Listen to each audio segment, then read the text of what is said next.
Hello friend, स्वागत है आप सभी का अपनी यूट्यूब चैनल आद्या स्टडी एकेडमी में। मैं आशा करती हूँ आप सभी बहुत अच्छे होंगे और अपनी तैयारी बहुत अच्छी तरीके से कर रहे होंगे। आज की हमारी क्लास साइंस के प्रैक्टिस सेट की 8वीं क्लास है। इसके पहले की क्लासेस की प्लेलिस्ट बनाई गई है जहाँ पे सारी क्लासेस सीक्वेंस वाइज डली हैं।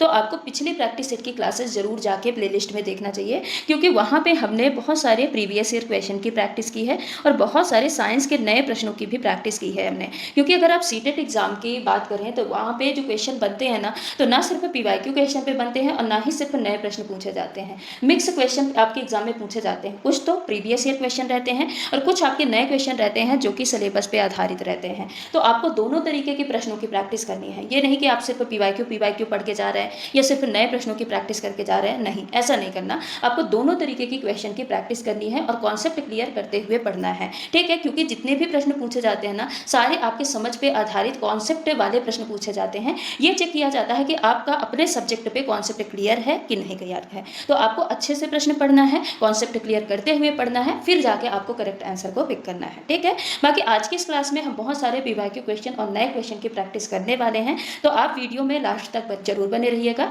साथ ही आप सभी से रिक्वेस्ट है कि अगर आप चैनल पर नए हैं तो चैनल को सब्सक्राइब करके वीडियो को लाइक जरूर करते चलिएगा। तो चलिए स्टार्ट करते हैं आज की क्लास को और देखते हैं आज का हमारा पहला प्रश्न क्या है। अब देखिए, पहला ही प्रश्न कितना बड़ा सा आ गया।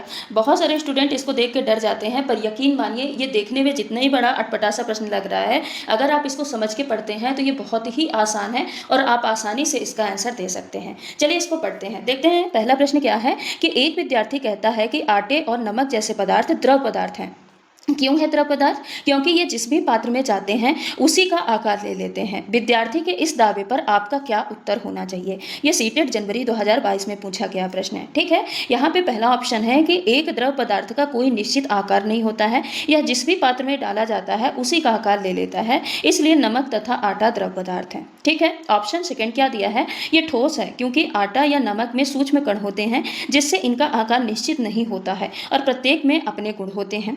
थर्ड क्या है? आटा तथा नमक द्रव पदार्थ नहीं है, क्योंकि ये गीला करने का गुणधर्म दर्शाते हैं, लेकिन ये तरल हैं क्योंकि ये बहते हैं। क्या आटा और नमक बहते हैं? आपको बताना है। चौथा है ठोस की परिभाषा अधूरी है, क्योंकि यह आटा और नमक जैसे पदार्थों को समायोजित नहीं करती है। बताइए इस प्रश्न का करेक्ट आंसर आपका क्या होगा। एक विद्यार्थी बोलता है कि जो आटा और नमक है ना, ये द्रव है, क्योंकि हम इसको जिस भी पात्र में रखते हैं ये उसी का आकार ले लेते हैं, लेकिन ये द्रव नहीं है। क्यों नहीं है, मैं यहाँ पे आपको बताने वाली हूँ। क्योंकि आप देखिए, आटा का देखिए और नमक को देखिए, इसका जो एक एक पार्टिकल्स होता है ना, वो कैसा होता है? सॉलिड होता है। एक एक पार्टिकल ठोस होता है, एक एक कण इनका ठोस होता है। अब क्योंकि बहुत सारे कण आपस में एक जगह पे अगर आप इकट्ठे रखते हैं तो सभी कण आपस में चिपके तो होते नहीं हैं। सभी कण क्या होते हैं? एक दूसरे से अलग होते हैं। इसकी वजह से ये क्या करते हैं? फिसलन शो करते हैं। जैसे आप नमक को, एक कटोरी आप नमक लीजिए, ले जाके उसको थाली में आप डाल दीजिए। अब क्योंकि जो नमक का एक पार्टिकल से, एक इंडिविजुअल पार्टिकल की बात कर रहे हैं, एक इंडिविजुअल पार्टिकल क्या है? सॉलिड कण है, ठोस कण है। लेकिन अगर आप बहुत सारे कण ले जाके इकट्ठे किसी कंटेनर में डालते हैं, किसी थाली में, प्लेट में, जिसमें भी डालेंगे, तो पार्टिकल आपस में फिसलन शो करेंगे कि नहीं? यानी पार्टिकल एक दूसरे से फिसलेंगे और फिसलने की वजह से वो पूरे पात्र को कवर कर लेते हैं, यानी पात्र के आकार के आ जाते हैं। इसका मतलब ये नहीं कि आटा नमक क्या है?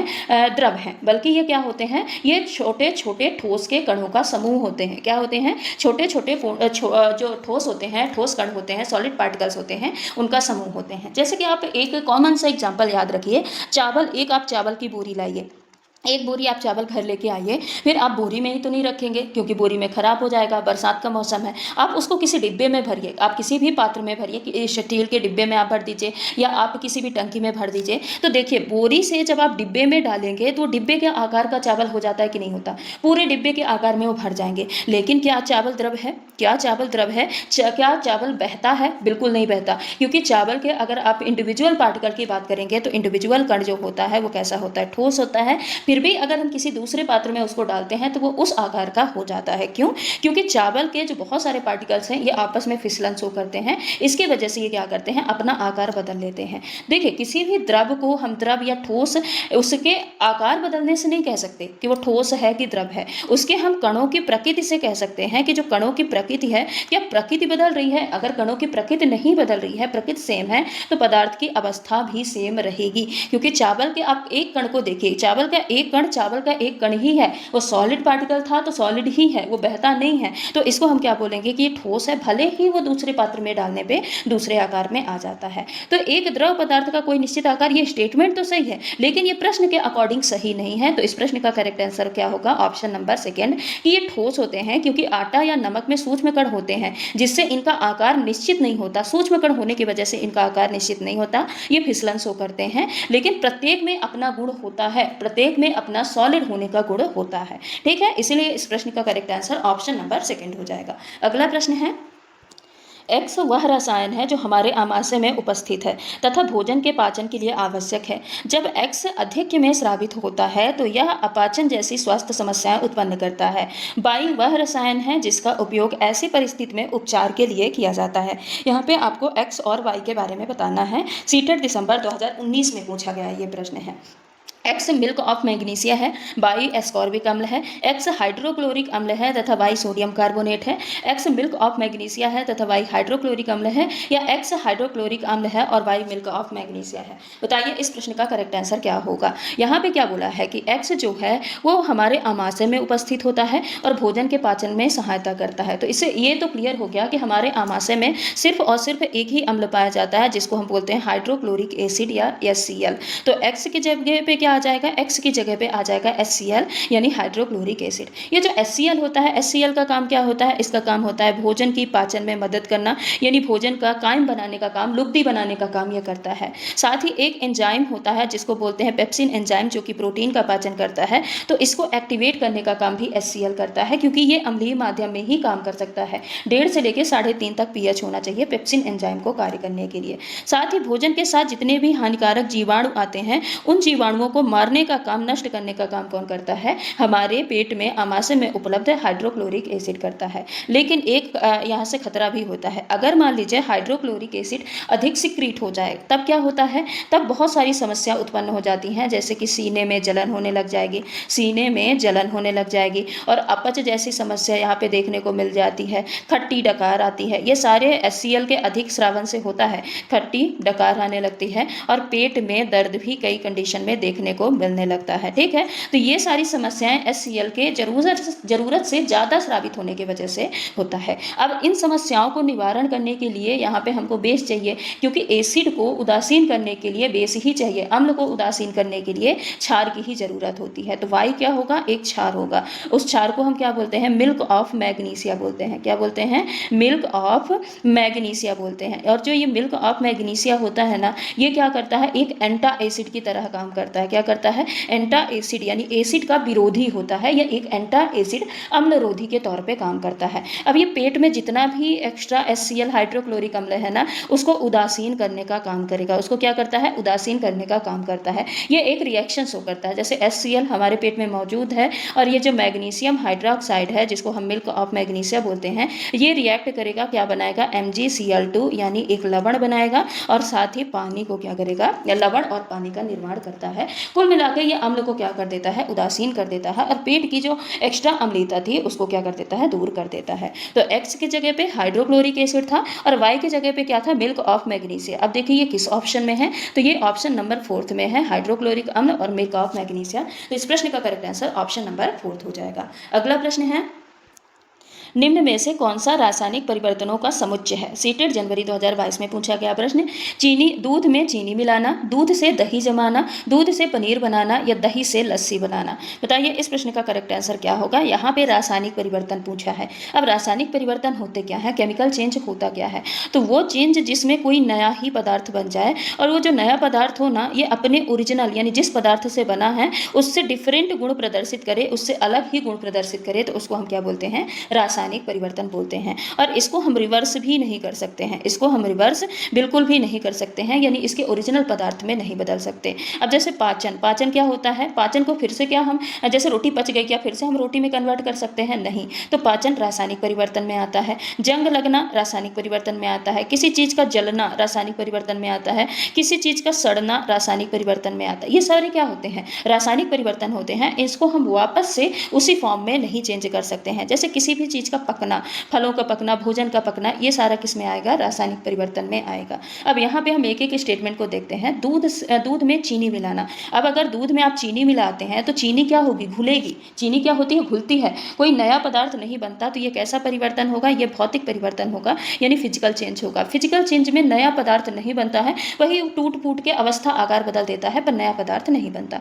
दूध से दही जमना, हाँ ये केमिकल चेंज है। ये क्या होगा? केमिकल चेंज होगा, क्योंकि इसमें जो बैक्टीरिया होते हैं ना, बैक्टीरिया मिलकर दूध को दही बना देते हैं, और दही एक नया पदार्थ है, दही को फिर से हम दूध नहीं बना सकते। तो ये क्या हो जाएगा? ये एक रासायनिक परिवर्तन हो जाएगा। दूध से पनीर बनना, ये भी रासायनिक परिवर्तन होगा, क्योंकि दूध में हम नींबू डालेंगे या सिरका डालेंगे, उसके बाद हम उसको जमा के फटा कर उसको हम पनीर बनाएंगे। पनीर को वापस हम दूध में कन्वर्ट नहीं कर सकते, तो ये क्या हो जाएगा? ये हो जाएगा रासायनिक परिवर्तन। लेकिन दही से लस्सी बनाना, ये रासायनिक परिवर्तन नहीं होगा, क्योंकि उसको हम क्या करते हैं? उसको हम सिर्फ मिक्स करते हैं, उसको पानी डाल के उसमें हम मिक्स करते हैं, कोई नया पदार्थ नहीं बना लेते हैं। इसलिए दही से लस्सी बनना, ये क्या होता है? ये भौतिक परिवर्तन होता है, रासायनिक परिवर्तन नहीं होता। तो यहाँ पे रासायनिक परिवर्तन कौन से होंगे? बी होगा और सी होगा। और बी सी किस में दिया है? ऑप्शन नंबर सेकंड में दिया है। तो इस प्रश्न का correct answer option number second हो जाएगा। अगला प्रश्न है, किसी विद्यार्थी ने ए तथा बी अंकित परख नलियों के विलयन में एक एक चुटकी हल्दी डाली। उसने निम्न कथन अपनी कॉपी में लिखे।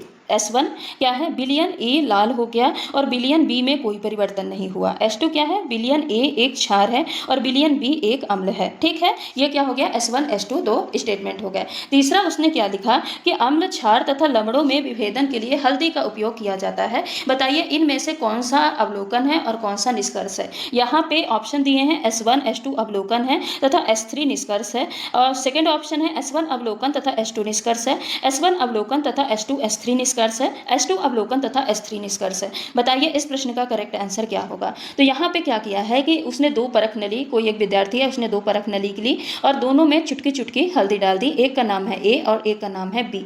अब उसने देखा कि विलयन ए तो लला गया, वो लाल कलर का हो गया, लेकिन विलयन बी वैसे का वैसे ही है, यानी विलयन बी में अगर हल्दी डाला था तो पीला कलर का है, तो पीला का पीला ही बना है, जबकि जो विलयन ए है ये कैसा हो गया? लाल हो गया। तो लाल कलर क्या किया होगा? महसूस किया होगा, सोचा होगा कि देखा होगा? देखा होगा ना। तो कोई भी चीज़ जो अपने आँखों से देखी जाती है या सुनी जाती है कानों से, तो उसको हम क्या बोलते हैं? उसको हम बोलते हैं अवलोकन। क्या बोलते हैं? अवलोकन। और जो मनगढ़ंत कहानियाँ होती हैं, यानी जो निष्कर्ष निकाला जाता है, जो भी हमने देखा उसके आधार पे जो हम अपने मन में जो सोच लेते हैं कि अच्छा ये फुसफुसा रहा है, मतलब हमारे बारे में बात कर रहा, तो वो क्या होता है? वो होता है निष्कर्ष निकालना। वो क्या होता है? निष्कर्ष निकालना। वो क्या होता है? निष्कर्ष। ठीक है, तो यहाँ पे विलयन ए लाल हो गया, उसने ये देखा है। अब देखा है मतलब ऑब्जर्व किया है, तो यानी S1 क्या हो जाएगा? S1 हो जाएगा अवलोकन। ये क्या होगा? ये होगा अवलोकन। अब इसने देखा कि जो विलयन ए लाल हो गया है, ये विलयन ए क्षार होगा, क्योंकि बहुत बार हमने पढ़ा है कि जो हल्दी होती है, हल्दी क्या होती है? एक प्राकृतिक इंडिकेटर होती है, सूचक होती है,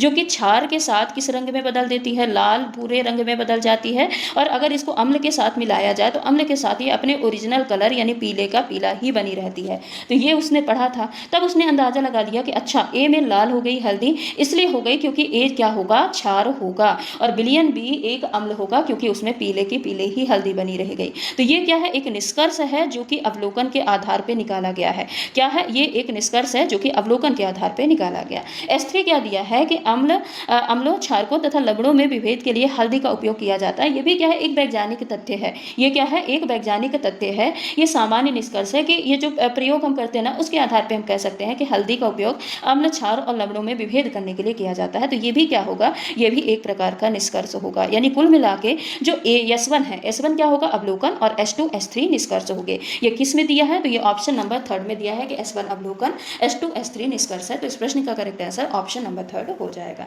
अगला प्रश्न है, किसी वस्त्रालय के ट्रायल कमरे में यदि आप दो समांतर दर्पणों के बीच खड़े हो तो आपके कितने प्रतिबिंब बनेंगे? 2, 1, 4 या फिर असीम यानी इनफाइनाइट प्रतिबिंब बनेंगे? बताइए कितने प्रतिबिंब बनेंगे? हमने दर्पणों में प्रतिबिंबों का निर्माण भी अच्छे से पढ़ा है और उसका फॉर्मूला भी हमने पढ़ा है। फॉर्मूला क्या होता है? n होता है 360 डिग्री अपॉन थीटा -1। ये समतल दर्पण में प्रतिबिंबों के निर्माण के फॉर्मूला होता है। इससे हम नंबर ऑफ प्रतिबिंब निकाल सकते हैं। अब यहाँ पे क्या दिया है? यहाँ पे दिया है कि दो हम समतल दर्पण को कैसे रखते हैं? हैं, समांतर रखते हैं, दो समतल दर्पण को एक दूसरे के आमने सामने रखते हैं। अब जब हम आमने सामने रखेंगे यहाँ पे थीटा इक्वल टू कितना होगा 0 डिग्री, क्योंकि इन दोनों के बीच में कोई कोण ही नहीं बन रहा है। अब आप बताइए कि अगर हम n equal to 360 degree upon theta, theta की जगह अगर हम 0 डिग्री रख सकते हैं यानी रखेंगे, तो 0 से अगर हम किसी चीज़ को डिवाइड करेंगे तो क्या ये डिवाइड होगा? नहीं, यहाँ पे जो वैल्यू आएगी वो क्या आएगी? अनंत आ जाएगी। यानी इससे ये क्लियर होता है कि अगर हम दो समतल दर्पण को एक दूसरे के आमने सामने यानी समानांतर रखते हैं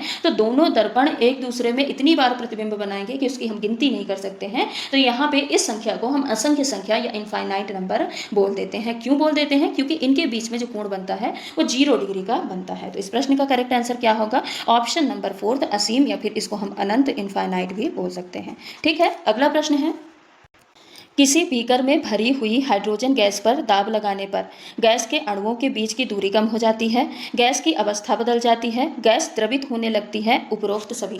बताइए इस प्रश्न का करेक्ट आंसर क्या होगा? अब मान लीजिए कोई ये गैस का पार्टिकल्स है, ये गैस के पार्टिकल अणु दूर दूर होते हैं कि नहीं। अब अगर इनमें हम दाब लगाते हैं, इनको पास पास लाते हैं तो क्या होगा? एक तो गैस के अणुओं के बीच की दूरी कम हो जाएगी। अब यहाँ पे चार व्यक्ति खड़े हैं दूर दूर, अगर इनको हम कंप्रेस करते हैं, ऐसे अंदर की ओर दाब लगाते हैं तो ये व्यक्ति पास पास आके नहीं खड़े हो जाएंगे, खड़े हो जाएंगे। यानी कुल मिला के अणुओं के बीच की दूरी कम हो गई, गैसीय अवस्था बदल जाएगी। हाँ, क्योंकि क्या होता है, गैस क्या होता है, गैस के अणु को अगर हम पास पास ला देंगे तो द्रवित अवस्था में आ जाएगा, आता है कि नहीं? क्योंकि सॉलिड जो पार्टिकल होते हैं ये बहुत पास पास होते हैं। अगर इन्हीं पार्टिकल को हम थोड़ा दूर दूर कर दें तो ये क्या बन जाएंगे? द्रव बन जाएंगे। और अगर इन्हीं पार्टिकल को हम थोड़ा और दूर दूर कर दें तो ये क्या बन जाएंगे? गैस बन जाएंगे। तो अगर हम इसका रिवर्स करते हैं, यानी गैस के पार्टिकल को थोड़ा पास पास लाते हैं तो द्रव बन जाएंगे, और द्रव के पार्टिकल को और हम पास पास ला देते हैं तो ये ठोस बन जाएंगे। तो यहाँ पे क्या हो रहा है, हम गैस के पार्टिकल को पास पास ला रहे हैं, जब पास पास लाएंगे तो इसमें अवस्था परिवर्तन होगा कि नहीं होगा? ये द्रव बन जाएंगे, तो अवस्था बदल जाती है, ये भी करेक्ट होगा। और गैस द्रवित हो जाती है, हाँ द्रव बन जाता है, ये भी करेक्ट है। यानी इस प्रश्न का करेक्ट आंसर क्या हो जाएगा? ऑप्शन नंबर 4 उपरोक्त सभी हो जाएगा। ठीक है, अगला प्रश्न है, एक शिक्षक प्रयोगशाला में एक प्लास्टिक के टुकड़े को गर्म करता है तथा उसे खींचकर रेशा बनाकर दिखाता है तथा विद्यार्थियों से प्रश्न करता है कि प्लास्टिक का यह गुण किसके कारण संभव है? तन्यता के कारण, संपीड्यता के कारण, सुचालकता के कारण, या फिर सुघट्यता के कारण। बताइए इस प्रश्न का करेक्ट आंसर क्या होगा? जब हमने धातु और अधातु टॉपिक पढ़ा था ना, उस टाइम पे हमने पढ़ा था कि किसी भी धातु को या किसी भी पदार्थ को खींचकर रेशा बनाना या फिर तार के रूप में कन्वर्ट करना, ये कौन सा गुण कहलाता है? ये धातु के तन्यता का गुण कहलाता है। तो यहाँ पे प्रयोगशाला में प्लास्टिक के टुकड़े को गर्म किया गया, गर्म करने के बाद उसे खींचकर रेशा बनाया गया, तो रेशा बनाने का गुण क्या कहलाएगा? तन्यता का गुण कहलाएगा। तो इस प्रश्न का करेक्ट आंसर तो ऑप्शन नंबर फर्स्ट हो जाएगा। लेकिन संपीड्यता क्या होती है? संपीड्यता मतलब किसी भी धातु को या किसी भी पदार्थ को दबाकर उसके आयतन को कम करना। क्या करना? उसके आयतन में परिवर्तन करना या उसके आयतन को कम करना, क्या कहलाएगा? संपीड्यता कहलाएगा। सुचालकता क्या कहलाता है? ऊष्मा या फिर विद्युत का चालन। क्या होगा? ऊष्मा या फिर विद्युत का चालन करने का गुण क्या कहलाएगा? सुचालकता कहलाएगा। सुघट्यता या फिर आघात वर्धनीयता क्या होती है? किसी भी धातु को या किसी भी पदार्थ को पीट कर या फिर उसको दबाकर पतले चादर के रूप में बदलना, पीट कर या दबाकर पतले चादर के रूप में कन्वर्ट करने का गुण क्या कहलाता है? आघात वर्धनीयता या फिर सुघट्यता का गुण कहलाता है। तो ये क्या हो जाएगा? ये सारे ऑप्शन हो गए जिनको मैंने आपको डिटेल में बता दिया है, और तन्यता इस प्रश्न का करेक्ट आंसर हो जाएगा। अगला प्रश्न है, यदि पानी के तापमान को 0 डिग्री सेल्सियस से 10 डिग्री सेल्सियस तक किया जाए तो उसका आयतन क्या होगा? धीरे धीरे घटेगा, पहले घटेगा बाद में बढ़ेगा, पहले बढ़ेगा बाद में घटेगा, या धीरे धीरे बढ़ेगा? बताइए इस प्रश्न का करेक्ट आंसर क्या होगा? यहाँ में पानी को कहाँ से ले जा रहे हैं? पानी को ले जा रहे हैं 0 डिग्री सेल्सियस से 10 डिग्री सेल्सियस तक ले जा रहे हैं। ठीक है, लेकिन जो 0 डिग्री सेल्सियस है, 0 से अगर 4 डिग्री सेल्सियस तक पानी को हम गर्म करते हैं तो इस टाइम पे जो आयतन होता है, आयतन घटता जाता है। आयतन क्या होता है? आयतन कम होता जाता है, जबकि पानी का जो घनत्व है,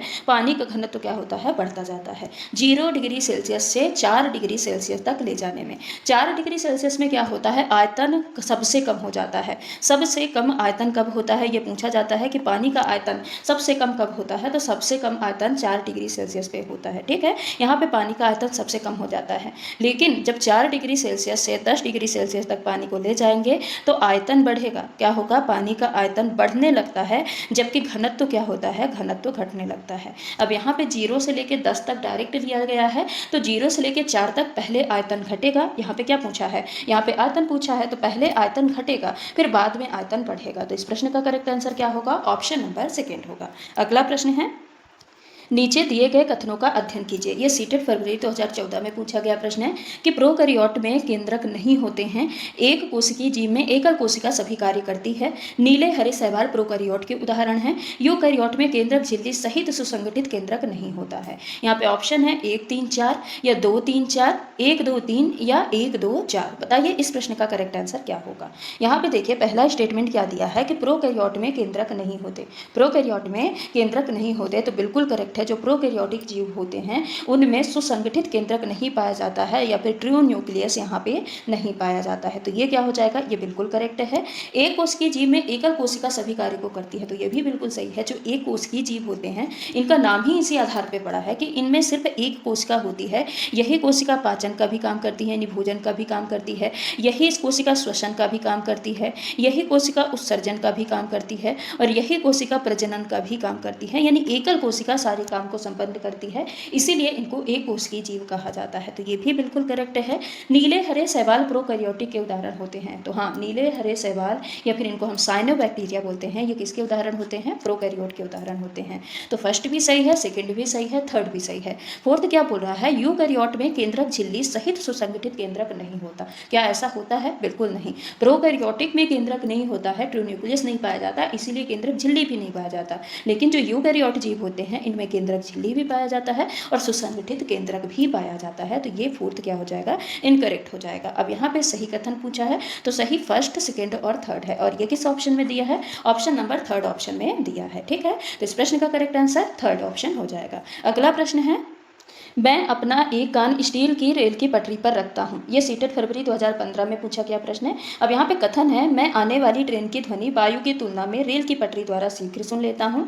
बी है, वायु की तुलना में ध्वनि स्टील में अधिक चाल से गमन करती है। सी है, गैसों की तुलना में ध्वनि ठोसों में अधिक चाल से गमन करती है। उपरोक्त 3 कथनों में से ये पहचानना है कि इनमें से प्रेक्षण कौन से हैं और निष्कर्ष कौन से हैं। ऑप्शन दिया है, बी प्रेक्षण है, ए तथा बी निष्कर्ष है। यहाँ पे ये गलत है, ठीक है, ए यहाँ पे सी प्रेक्षण होना चाहिए।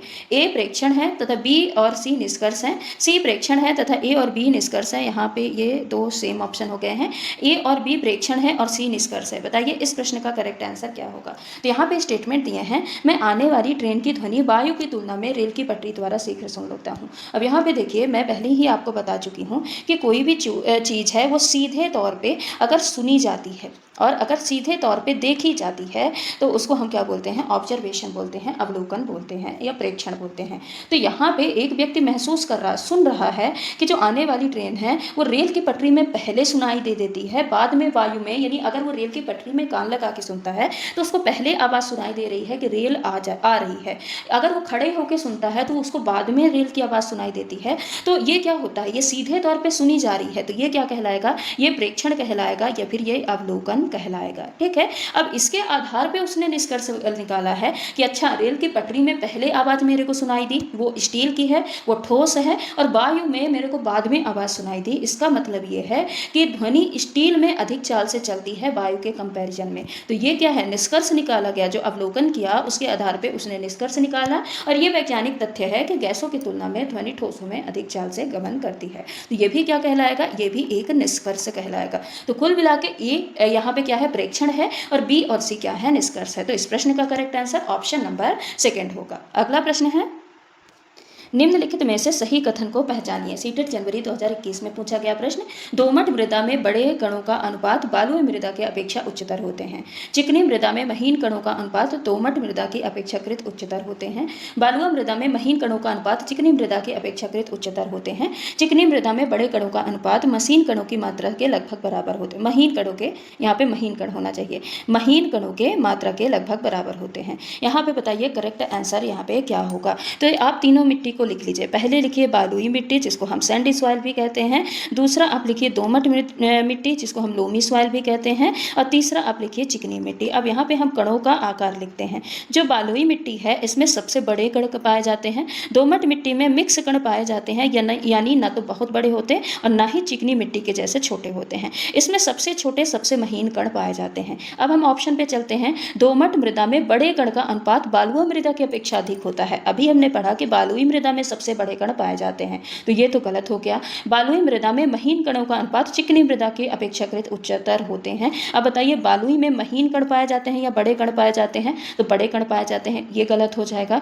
चिकनी मृदा में बड़े कण और महीन कणों की जो मात्रा होती है लगभग बराबर होती है, बिल्कुल नहीं, चिकनी मृदा में सबसे ज्यादा महीन कण पाए जाते हैं। तो यहाँ पे करेक्ट आंसर क्या होगा, ऑप्शन नंबर सेकंड, कि चिकनी मृदा में महीन कणों का अनुपात दोमट मृदा की अपेक्षा के उच्चतर होते हैं, बिल्कुल सही है। चिकनी मृदा में सबसे ज्यादा महीन कण पाए जाते हैं दोमट और बालुई मृदा के कंपैरिजन में। तो इस प्रश्न का correct answer option number second होगा। अगला प्रश्न है, निम्न में से कौन सा खाद का कार्य नहीं है? मृदा की संरचना को सुधारना, मृदा में पोषक तत्वों की आपूर्ति करना, मृदा में बीजों की वृद्धि के लिए पुटिका प्रदान करना, या मृदा के जल प्रतिधारक क्षमता को सुधारना। इसमें से कौन सा कार्य खाद का नहीं है? सीटेड जनवरी 2022 में पूछा गया प्रश्न है। देखिए मृदा की संरचना को सुधारना, सॉइल स्ट्रक्चर को सुधारना, ये खाद का काम होता है, तो ये करेक्ट है। मृदा में पोषक तत्व भी जो आपूर्ति करता है वो खाद के द्वारा ही पोषक तत्वों की आपूर्ति की जाती है, यानी पोषक तत्वों की मात्रा बढ़ाने के लिए ही खाद का प्रयोग किया जाता है। मृदा में जल प्रतिधारक क्षमता को सुधारना भी खाद का काम होता है। खाद क्या करता है, मिट्टी को ऐसा भुरभुरा बना देता है कि ये ज़्यादा से ज़्यादा पानी को रोक सके, ज़्यादा से ज़्यादा पानी को एब्जॉर्ब कर सके, अवशोषित कर सके, ठीक है। तो ये भी क्या हो जाएगा, ये भी बिल्कुल करेक्ट हो जाएगा। तो यहाँ पे जो इनकरेक्ट है, यहाँ पे नहीं पूछा है, तो इनकरेक्ट क्या होगा, ऑप्शन नंबर थर्ड, क्योंकि ये जो पुटिका या पाउच बनाने का काम है वृद्धि के लिए, बीजों की वृद्धि के लिए, ये मृदा का, ये खाद का काम नहीं है, ये खाद का काम नहीं है। तो इस प्रश्न का correct answer option number third होगा, क्योंकि यहाँ पे नहीं ही पूछा है, ठीक है। अगला प्रश्न है, अमीबा के पादाप किसमें सहायता करते हैं? केवल गति देने में, गति देने एवं भोजन पकड़ने में, केवल भोजन को आभास कराने में, या केवल भोजन पकड़ने में? बताइए इस प्रश्न का करेक्ट आंसर क्या होगा। अमीबा में स्यूडोपोडिया पाया जाता है, यानी पादाप पाया जाता है। इसको क्या बोलते हैं, इसको बोलते हैं स्यूडोपोडिया। और ये जो स्यूडोपोडिया होता है इसका काम क्या होता है, इसको हम झूठे पैर भी बोलते हैं। क्या बोलते हैं, झूठे पैर। पैर नहीं होते, झूठे पैर होते हैं, फॉल्स फीट होते हैं। इसका काम होता है, एक तो लोकोमोशन का काम करता है। किसका काम करता है, लोकोमोशन का काम करता है, यानी चलने में सहायता करता है। और दूसरा ये फूड कैप्चर का भी काम करता है। क्या करता है, फूड कैप्चर का काम करता है, यानी खाने को पकड़ने का काम करता है। तो यानी दोनों काम अमीबा के पैर के हो गए। अमीबा के जो पादप होते हैं इनका काम चलने में यानी गति में भी सहायता करना है और भोजन पकड़ने में भी सहायता करना है। तो इस प्रश्न का correct answer option number second हो जाएगा। अगला प्रश्न है, स्थिर अवस्था में द्रव का दाब कितना कैसा होता है? केवल नीचे की ओर होता है, केवल पात्र की दीवारों की ओर होता है, सभी दिशाओं में समान रूप से होता है, या फिर केवल ऊपर की ओर होता है? बताइए स्थिर अवस्था में जो द्रव का दाब होता है वो कैसा होता है? तो जब भी कोई द्रव वो स्थिर अवस्था में होगा, रेस्ट पोजीशन में होगा, तो उसमें केवल नीचे की ओर या केवल ऊपर की ओर दाब नहीं लगता, बल्कि सभी दिशाओं में, चारों दिशाओं में समान रूप से दाब लगता है। तो इस प्रश्न का correct answer option number third होगा। अगला प्रश्न है, एक पुस्तक मेज के तल पर विश्राम की स्थिति में पड़ी है, इस पर लग रहे बल या फिर बलों के विषय में निम्नलिखित में से कौन सा कथन सत्य है? सीटेड फरवरी 2016 में पूछा गया प्रश्न है। इस पर संतुलन बलों का एक जोड़ा कार्य कर रहा है, इस पर केवल गुरुत्वाकर्षण बल कार्य कर रहा, इस पर केवल घर्षण बल कार्य कर रहा, इस पर कोई भी बल कार्य नहीं कर रहा। मैं इस तरह का प्रश्न आपको पहले भी करा चुकी हूँ, ये संतुलित बल से रिलेटेड, ठीक है। लेकिन हाँ, ये प्रश्न नहीं था, इस तरीके का प्रश्न था और इसी कॉन्सेप्ट पे आधारित था। तो इसका प्रश्न तो, इस प्रश्न का आंसर तो हर किसी को आना चाहिए। देखिए अगर कोई पुस्तक मेज पे रखी है और रेस्ट के पोजीशन में रखी है, स्थिर अवस्था में रखी है, तो उस पे दो बल कार्य कर रहे हैं। अब यहाँ पे बुक रखी है इस मेज पे, तो इस बुक पे एक तो ग्रेविटी फोर्स काम कर रहा है। कौन सा फोर्स काम कर रहा है? गुरुत्वाकर्षण बल काम कर रहा, गुरुत्वाकर्षण बल काम कर रहा। अब ये जो गुरुत्वाकर्षण बल है ये नीचे की डायरेक्शन में काम कर रहा है, और ये जो गुरुत्वाकर्षण बल काम करता है ना, ये वस्तु के भार के बराबर काम करता है। किससे काम करता है? वस्तु के भार के बराबर काम करता है और नीचे की ओर काम करता है। अब इसी के ऑपोजिट डायरेक्शन में एक बल काम करता है जिसको हम बोलते हैं अभिलंब बल।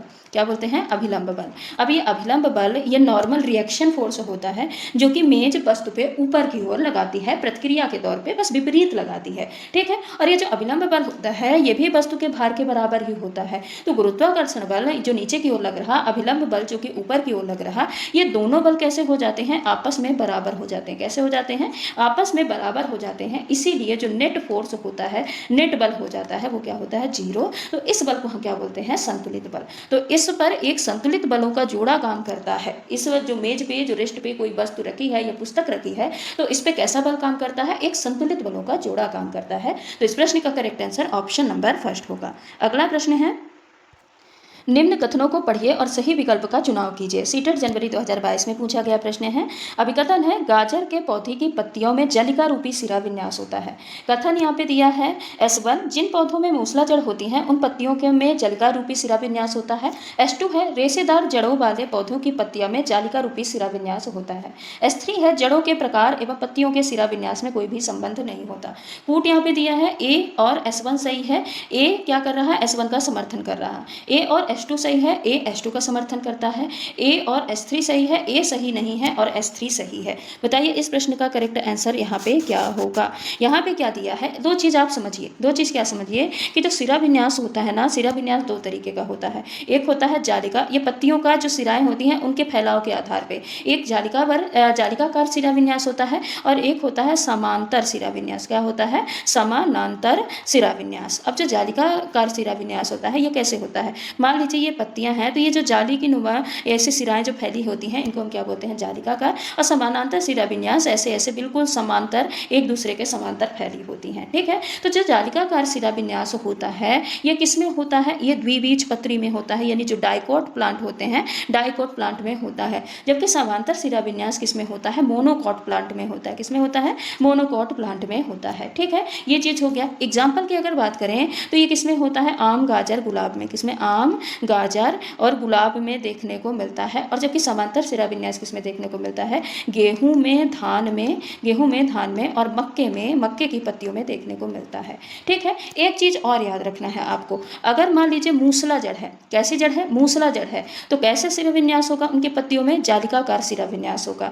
और अगर रेशेदार जड़ है, कैसे जड़ है, रेशेदार जड़ है, तो उनका जो सिरा विन्यास पत्तियों का होगा वो कैसा होगा, समानांतर होगा। कैसा होगा, समानांतर सिरा विन्यास होगा। ठीक है, अब हम आते हैं यहाँ पे कथन पे। तो कथन क्या दिया है कि गाजर के पौधे की पत्तियों में जालिका रूपी सिरा विन्यास होता है। तो अभी हमने पढ़ा आम, गाजर और गुलाब की पत्तियों में जालिका रूपी सिरा विन्यास होता है। तो अभिकथन तो सही है। यहाँ पे दिया है S1 कि जिन पौधों में मूसला जड़ होती है उनकी पत्तियों में जालिका रूपी सिरा विन्यास होता है। तो ये भी बिल्कुल सही है। अभी हमने पढ़ा है कि जिन पौधे की मूसला जड़ होती है उनका सिरा विन्यास कैसा होता है, जालिका रूपी होता है। तो ये भी क्या होगा, S1 भी बिल्कुल करेक्ट है।